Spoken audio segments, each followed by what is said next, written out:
to No Stats Soccer Manager, or Samuel Bromley's No Stats Soccer Manager. Samuel Bromley was my granddad, and he played for the Stoke A team back in the 50s, I think, and also played lots of Sunday League football in the UK. So the game's based on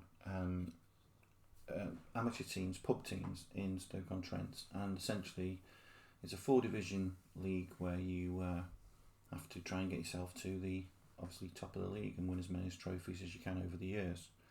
Now, the game's different in most Football Manager games, in that you don't see any statistics for any of the players. So there's no sort of 98 out of 100 for speed or anything of that ilk. It's purely based on information snippets that you see about different players, and it's about using your eye and understanding your team better than managers understand their team to do better, really.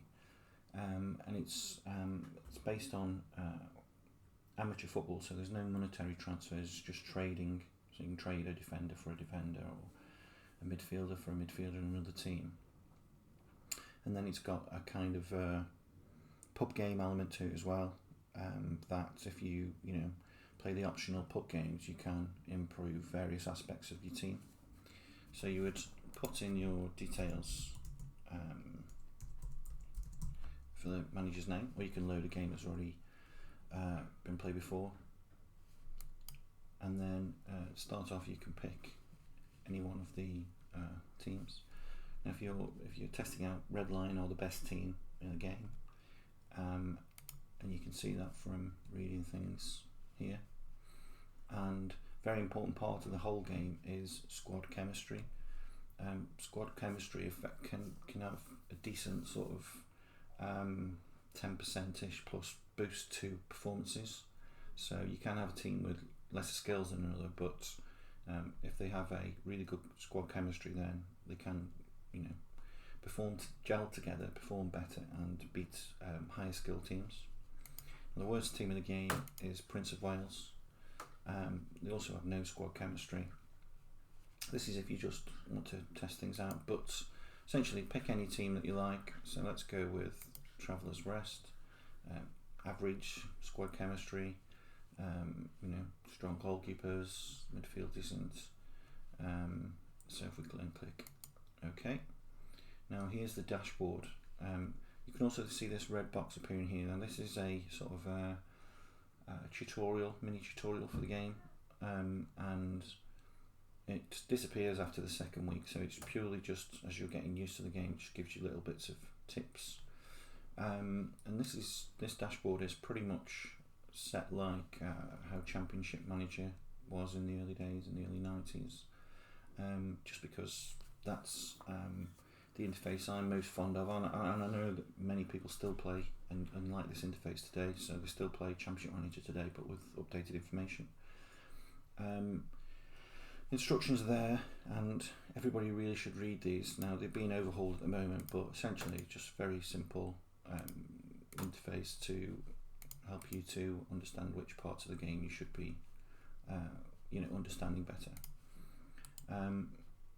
One of the things in the game is, for example, if you've gone to a certain window and then a certain layout and then to another one, you can click the red box to go backwards, or you can simply press the right mouse button and it takes you back to the dashboard, and that works on any screen. Standard Football Manager things like fixtures, obviously you can't see the results yet because you haven't played any, the history of your trophy cabinet, league history, which is disabled until the first season, until we know who's won each league. Training, which is very simple, and it's in every or most football management games. Transfers, and the only difference really here in the transfer system in No Stats Soccer Manager is that you cannot buy anybody, you simply can trade. So if I can look at Mark Heath here, and importantly in the game, which we'll cover in a second, is where a player lives and works, because that's how the chemistry engine works. Essentially, we could say that we want to bring Markeith in, and then we'd find which goalkeeper we don't want based on his statistics there, but also where he lives and works. And then let's say we swap him with Nelson Parker, press make transfer, and then the transfer is made. Now you can only do one transfer per week, which is why the transfer button is now disabled. If we now go into club details and view our squad, we can see that Markeith has now joined us, and there's Markeith's information. Now these icons here next to each person's name are where a player lives, which is the red, and works, which is blue, and down here you can see which each of these icons respond to. And the more players that you have in one factory or 2 or 3 factories, the better chemistry you'll have. So the ideal in the game is that you get several players for one factory and one town, some more players from another factory, one town. I mean, the ideal is to get everybody from the same factory and from the same town, which would be absolute monster of a team in terms of chemistry. But really, getting 4 or 5 players in one factory, then another 4 or 5 players in another factory in another location is how you'd grow this chemistry score here that you can see in the bottom right. And you can click on any player here, and then you can read information about him. So again, instead of statistics, it says things like he's big or tall, which foot he uses, which town he lives in, he likes to play at the back, how old he is. The coach here will give you information about how fit he is and how happy he is, what's his mood like. Here you can see how skillful a player is, or how quick, or how intelligent he is. Lots of information. There's lots of information sort of hidden in plain sight as well, so it takes a lot of reading between the lines for you to understand really which players are suitable not only to your team but to your formation and things like that. And here is just an overview of your club, so the badge, the name of the manager, which is obviously you, ground, coach, and information about how skillful your squad is, how fit they are, and what the chemistry is like. You can also view starting 11. Now I'll come to this when it comes to Fridays and Saturdays, which is the day that you can pick your team, so I'll come back to that. So again, I'm going to right click now and go back to the desktop, the dashboard even. We have scouting here, which essentially allows you to see who's good in the league. So for example, you're after a young goalkeeper, so you keep your eye on who's who the best sort of young goalkeepers, and you can order by here, so skill or reactions, for example. So Nate McLaughlin here is, for the under 21s anyway, in Division 2, the best goalkeeper in terms of reactions, so you can click on there. He's half decent with shots, but then he's terrible at knowing where he's being to play. So obviously he's good at one thing but not at the other, and it seems like an average player. But if we take that to all players, so Martin Tideswell here, for those of you in Stoke-on-Trent, Martin Tideswell is the ex-editor of the Sentinel, a very popular character in the city. And then his 6-yard reaction to first class, great football brain, but he's quite quiet, so he's probably not that useful as a captain. And then you can, reading around here helps you to prepare for when a player does become available for transfer. Knowing which players are good helps you to expedite getting the best players into your team. Then we've got the pub. Now the pub is a set of 8 at the moment, maybe there'll be more soon, games that are sort of pub games, little challenges really that help you to improve various aspects of your squad. So things that we've all known about, games that you've all played in the pub probably, so higher or lower. So let's say higher than a 2, lower than a jack, and 10. So in this example, one of our players has been set to full fitness. So the pub challenges give you little boosts for your team if you get them right. So let's miss this ball on purpose. and then obviously we don't win anything, and it'll tell us that we're unlucky, which is the case. And then you've got things like darts, just various little mini games to break up the monotony of a football manager game. So we have to hit the bullseye in the darts game. So again, one of our players' skills has improved. And how you progress throughout the game is you press next and it takes you to Tuesday. And in the first week, it's quite not that many things happen. It's just to get you used to the game. So Wednesday, Thursday, and now Friday, we can now pick our team. So our default formation for Traveller's Rest is 4-4-2, so let's change that to 4-3-3. Now there's our goalkeepers, there's our defenders. So at the moment we've got Louis Sanderson playing at left back. Let's see if he's left-footed. No, he's right-footed, so let's see if we've got a left-footed defender. There we go. So Duggan is maybe not the best, but he's a left-footer. So if we click on Duggan, swap him with Louis Sanderson, and now we've got a left-back there. For example, let's say we've got a player that he's not a leader, so this Joe is right-footed. So he's not particularly a leader, Joe Jenkins. So let's find a leader. So let's try Rory Scott. Not particularly a leader. Not there. Try Emmanuel O'Sullivan. A leader for many is not, so we haven't got many leaders in this team by the looks of it. Let's try here. No, not a leader. Does what the captain says. This team's got no leaders whatsoever.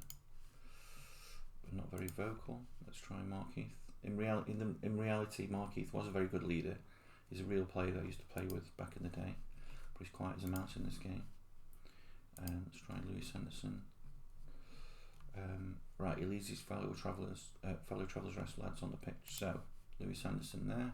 So let's make him the captain. So click on there and then make captain. So that gives a bit of a boost in terms of how our team plays, purely because we've got a good leader in place. Now we've gone 4-3-3, and probably let's say we're going to stick to sort of counter attack. Now, picking your tactics depending on how fast your players are. If you've got direct, then you can get away with not having the best best passers. Long ball, again, you don't need best passes, but you need probably tall men at the top. So let's stick to a sort of counter attack, which ideally should have fast players in the team. But we've got 4 midfielders selected here. So Emmanuel O'Sullivan there is midfielder, although he's playing at the top up in attack. So let's see. He plays in the middle of the park. So for example, let's swap Emmanuel O'Sullivan for one of the forwards. So let's try Dennis Hardy. So Dennis Hardy's now moved there. So he's right-footed. Let's see where the others are. Which feet the others have. He's left-footed Cam. So let's put Cam on the left. And then Lenny Kendall. I think he's one of the best players in the league. Yes, he is. Now he's a giant of a bloke. So he's probably best. He likes playing the counter-attacking team, which is what we're doing. Also passing teams. He's probably best going into the middle. And obviously there's much more information you need to read about each player to understand who should be playing or not. So maybe Paul Kirk should be playing. Looks like he's average anyway. But there's how you pick your team. And so you pick your team on a Friday or a Saturday. Now it's stopped flashing now because we've picked the team. Now we're ready to play the match. So at this current time, the match engine isn't built, but results are decided by how strong each team is. So even though we won't see a match engine being played, we will.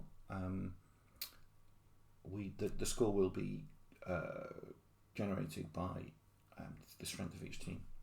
So we'll get we should thereabouts get the best results, the most perfect result each time. So press play match, and now so we actually lost that here. Wagon Horses beat us, and then this is what's shown after the match engine is going to be played. And here is a headline that always covers the player's team. Here's just some random headlines generated just for a bit of fun, and here's the silly stuff, Hassan bowls and the Vietnamese artichoke, just some random things. So the Greenland is a local paper to Stoke-on-Trent, but I think it's around in a few cities, or used to be. It was published on a Saturday evening that covered local amateur football. And then from here you can go and see the results, which is we lost 2-0. Or we could go straight to the dashboard there.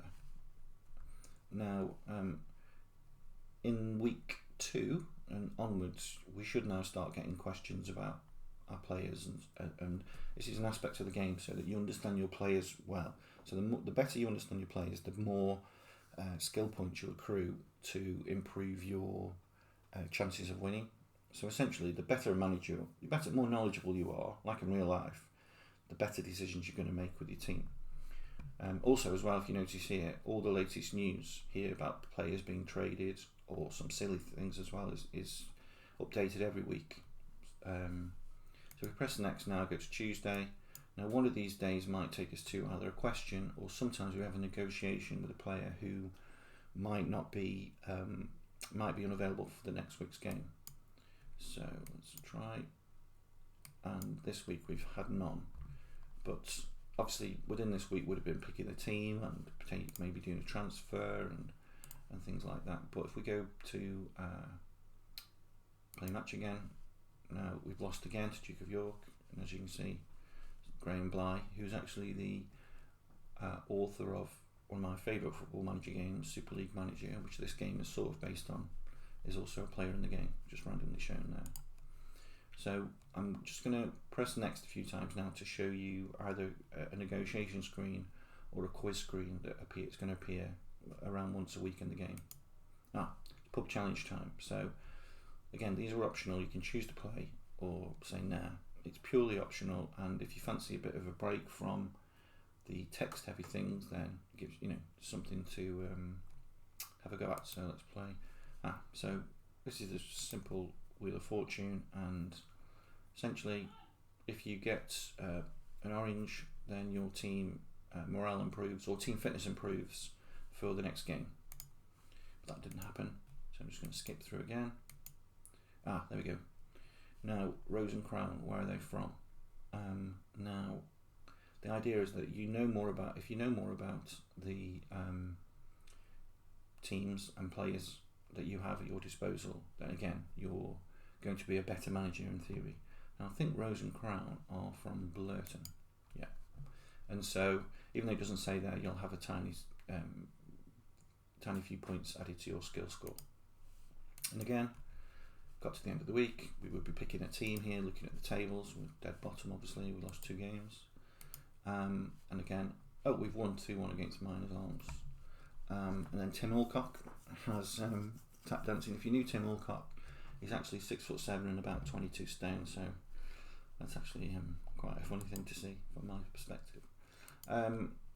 Again, Pillow Lane. Now, when it comes to the coaches, managers and locations of the team, where they play, where their stadium is at, there's usually clues here. So now we're actually Traveller's Rest, so this is an easy one, but Pillow Lane is obviously what a traveller would rest his head on. So there's always a clue in the question on these things.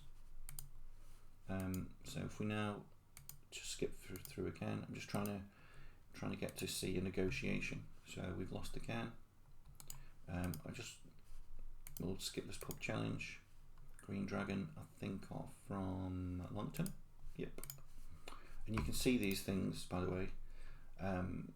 You can have a look at the squads here like this. You can click on, say, let's go to Green Dragon, and you can see that they're from Longton there. Or you can look at the map here, and there's a map of all the teams here. So you can see that down in Longton there's Green Dragon. So we can click to it that way.